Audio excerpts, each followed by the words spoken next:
Ben's for real is having a full-time job. Really? That what we doing today?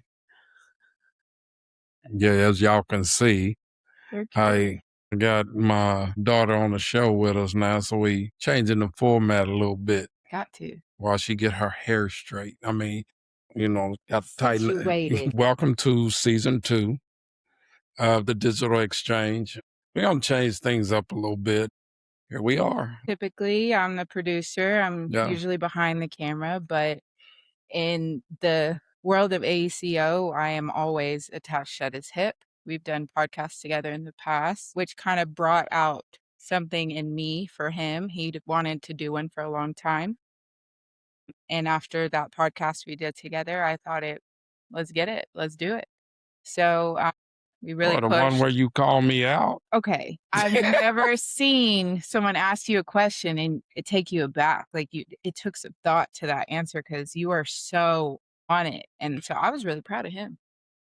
I was He really did proud of him. challenge me. He was He good. did. It He was was great. good. I said, "Whoa, whoa, whoa!" And But you challenged your guests last season, I and did. I think you challenged a lot of conversations, and I think you created a lot of conversation, not just from this, not just within the ACO. I think you created it within the team in our workplace as well. I mean, we still gonna have innovators. We're still gonna talk digital twins. We still gonna talk reality capture.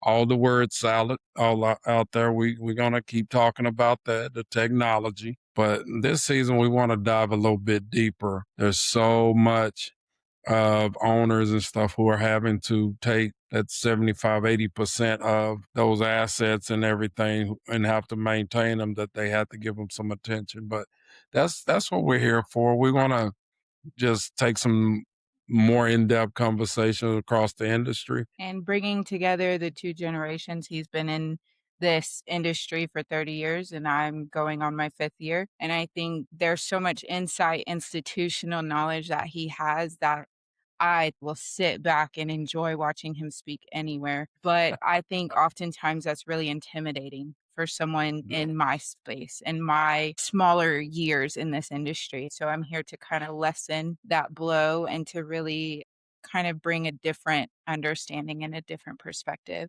Week to week, let's see what we can bring you and what conversations we can get together and what guests we can have along the way. And I do want to get some younger people on here because guess what? We do need our next generation. Our next generation has to start getting educated from some of us old heads, some of us who carry this gray stripe. I actually thought you was going to say how old you are. I'm glad you didn't. Because that would have aged me. Oftentimes we walk into the spaces in this industry at these conferences, even in the workplace. You don't necessarily see the younger ones speaking, right? You hear like that experience speaking and you really see them absorbing the conversation. And so one of the reasons why I decided to push for this was to really figure out that the younger ones are innovators. The younger ones do have voices. The younger ones, though they may be in the field in the future, they'll be in that boardroom. They'll be in these spaces speaking on this industry just like you were. You started in the field and look at you now. You speak all over the country, heck, all over the world if you would actually go to some of the places you were invited to. But, I think my generation is very special and I'm excited to push for this change. I think we're missing one thing though. You're a woman in construction as well. I very much am. Woman in construction. So they get to hear, all these shows from a woman's perspective as well, a young woman's perspective. So let's give them that voice. Let's give them a platform where they can start to express some of the things that women go through. I remember last year when you were on that Women in Construction panel with some C-suite women. Yeah. They still go through a lot. They do, and they brought that up, and one of the questions they asked us was what kind of support do you get? And that was a little easier for me to answer. I feel more so I have someone who truly, truly has my back, and I can really push for the things I want to push for because I know I can trust him, and I can trust him to understand, Dad, I want to do this. I think this is going to be so cool. Can we do it? And then he takes about a week or 2 to answer me. Wow. But realizing that I'm on that panel with women who have been in this industry for a long time, who have come through some of the most hectic situations just to create a space for Mhm. themselves, it was such a blessing to be a part of, and it was so amazing to kind of see my future in that. It's hard enough being a young person in this industry, but you add the other layer of being a woman, and I think that's such a special place to be. Sometimes I take a back seat because sometimes in these rooms you aren't very visible. And so oftentimes that's how I do my best learning is when I'm not visible, but I can listen. It depends on how you want to navigate, but typically that's how I would. Let's talk about some things here. So you're running some pretty hefty projects. You have a runway project, and then you have a big duck bank project, Right. and you're dealing with some contractors that are pretty tough. And I see sometimes that you're having to voice something, and I've seen you send some emails or some correspondence or make some comments, and they don't even answer. Right. I send that exact same email. Response. Yeah, Ugh. Yeah. you know what I mean? Yeah. So, how does that make you feel? It can get frustrating. It can get really frustrating, but once again, I have a team at my back that Mm, is very well versed in coming to each other. We'll play supportive roles if necessary. But to feel the frustration of getting that email response that I'm copied on instead of the mhm, one that I sent, it could be discouraging in any other sense. But then we get on the meetings, right? We got mhm. on these meetings and I head up the meetings, I'm speaking. I'm a pretty tough cookie, I'd say, I'm pretty different from the office to a project that I'm managing, and I really take the lead, and I can do so. So thank you for giving me those traits. When I go out to the field, I'm completely ignored. What are you doing here? Why like who are you? Basically. And then he goes to the field and they all stop. What can we do for you? So it can be frustrating, but learning how to navigate that and really not take it too deeply because I know where I'm at on this project. I know what I'm doing. And at the end of the day, I'm going to ask you for something. And if you do not respond, then I will rely on my team or we will, go about it in a different manner. So, here's something funny. You said daddy, daughter, and you was like, got my back, but Mm. tell the people about the expectation. I bring you a problem only when it's something my other counterparts cannot solve. It's really, we go through the correct procedures, right? And I try my absolute best with that because I love this industry. I love what I do. I love those that I work with, and I love the challenges. And to feel like I'm not being challenged because I'm taking it to you and you can solve it, that's not good enough for me. That's not something that I feel is in my capability or my realm of thinking. Um, I No, try so hard to not bring you any problem, even when I do tell you, "Hey, when you ask me, 'Hey, what happened on that meeting?'" I don't even wanna tell you the whole story because I'm like, "I got it. I got it," or I tell you and I'm like, "Don't worry. This is what happened, but we got it." is that you being competitive though? You don't want me to solve something? Yeah, I'm telling them how.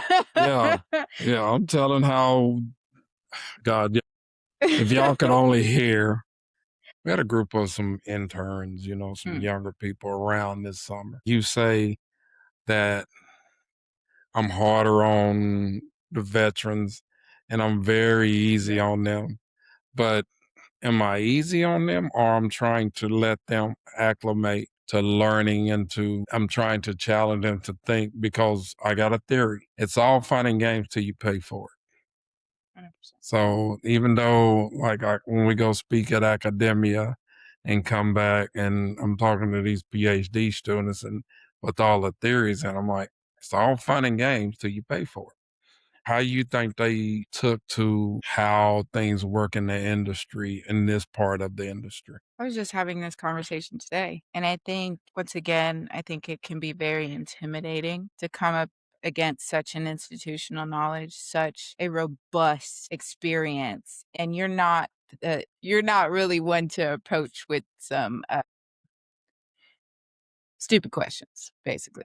You're not I one to know I'm approach addicted to it. and yeah, but the thing is, like, you're a smart ass, and, like, it's so fun to watch with, like, people who know you, but when you You did great this year because you really have built a team that you can delegate, like, "Hey, you're working on this. Let him, teach him, like, a piece of that." They have to do presentations on, like, one thing that they're working on.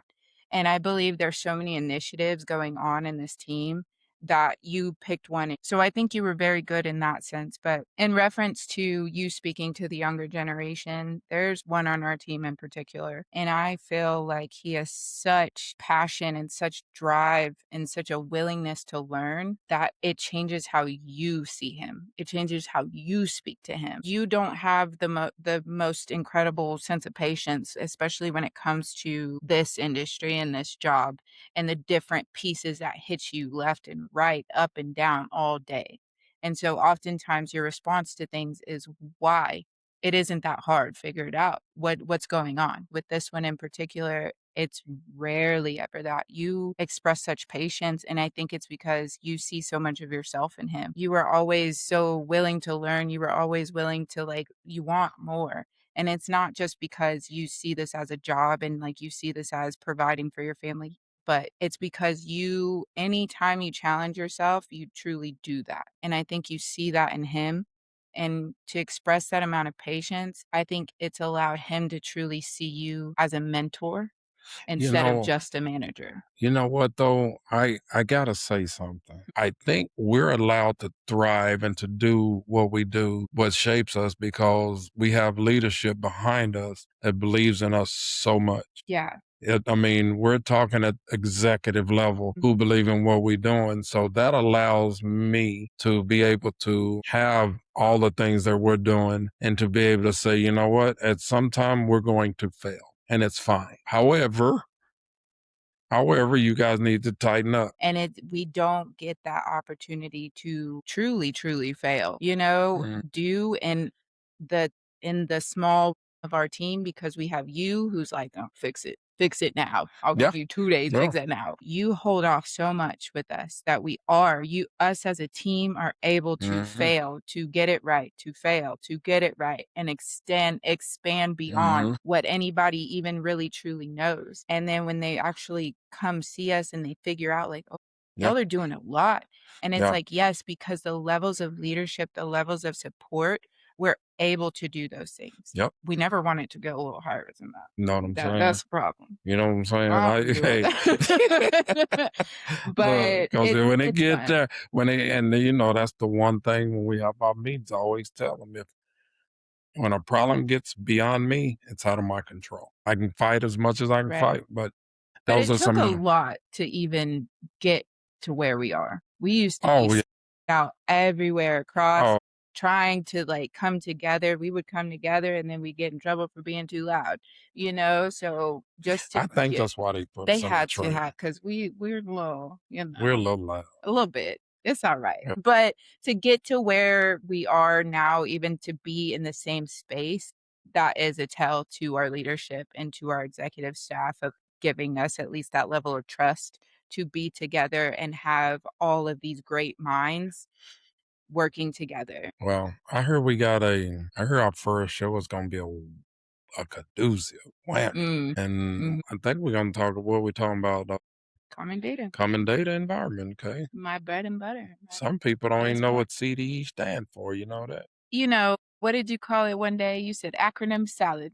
I'll Acronym put the salad. clip in right here. Some people call it building automated, some call it BMS. I ain't getting into the little acronym salad today, but why you need a common data environment? You need to have some discussions on people that's doing reality capture. What you doing with it? Why? Why? You know what I mean? Why is a big Yeah, one. why are you doing it? You got 1,001 people scanning, and then we still got bad data. I'm excited to have our first guest of season 2. Yep. I'm excited to really turn this show on its head and get you talking a lot more, get you interacting a lot more, and really breaking down the workflows, breaking down the intellect and the reasoning and the whys, answering those questions from your perspective. There's a lot that you've taught me and there's a lot that you continue to teach me. Thank you. Um I learned so much from this show last season. That's why I'm like, what is this like your tutoring This session or something? is truly that is such a good way to put it. I learned so much from you and your guests last season that I'm really excited to be in front of the camera this time, and I hope I don't, like, like, zone out just, like, learning. I do know that I want to talk about this season frameworks. I mean, there's Yes. people who are in assets and have no framework. You got Right. some people who are doing digital twins and have no principles. From us in the industry to academia, there Mm, must be information that flow back because if we're in the industry not helping those professors teach real world to those students, we're setting them up for failure. right. So those are some of the things that I'm hoping we can iron out this season. This whole show is trying to educate people on some of the progressive owners and some of those who are really diving into technology acceptance, how you guys can shape your conversation, the things you kind of need to come talk to us. Cause me and you sat at a table and one guy said he don't care what the owner say, he using his plans. And I said, you'll never get a contract. So Yeah, I think that kinda took his breath away. I it, still think about those it conversations, does. And especially when we're sitting on these calls and we're kind of dealing with that, and we're the kind who's gonna say, "No." can you imagine him taking it to our boss? Can you imagine? Ooh, he think I'm bad. My VP is, if you ain't doing some technology, It makes no sense. he's not, he is not going for it. That's where this industry is pushing, Yeah. and so when we talk about creating a space in this show for 2 generations to come together, we're really talking about the evolvement of the AECO. There's so much knowledge to be learned in my generation and younger. There's so much knowledge there, and we're trying to feed on it so much, but if yours is pushing against that, it Yeah, makes it's no hard. sense. That's hard. That's really hard. Thank you for joining us on the digital exchange. For changing the show to meet the moment, to go deeper, to be more honest, and to give you insight that can actually be used. Whether you're leading a capital program, managing a project, or trying to get your team to adopt just one more digital workflow. We are now bringing two voices together for honest conversation about the AECO industry. Next time, join us and our special guest to talk about the backbone of digital delivery, the common data environment. Until then, keep building smarter. I get it from you. I'm bald headed. No, I mean, like, how you used to look in the mirror and be like, "What do Still you look in the say?" mirror. It make no sense to look this damn good. All every day. That's so funny.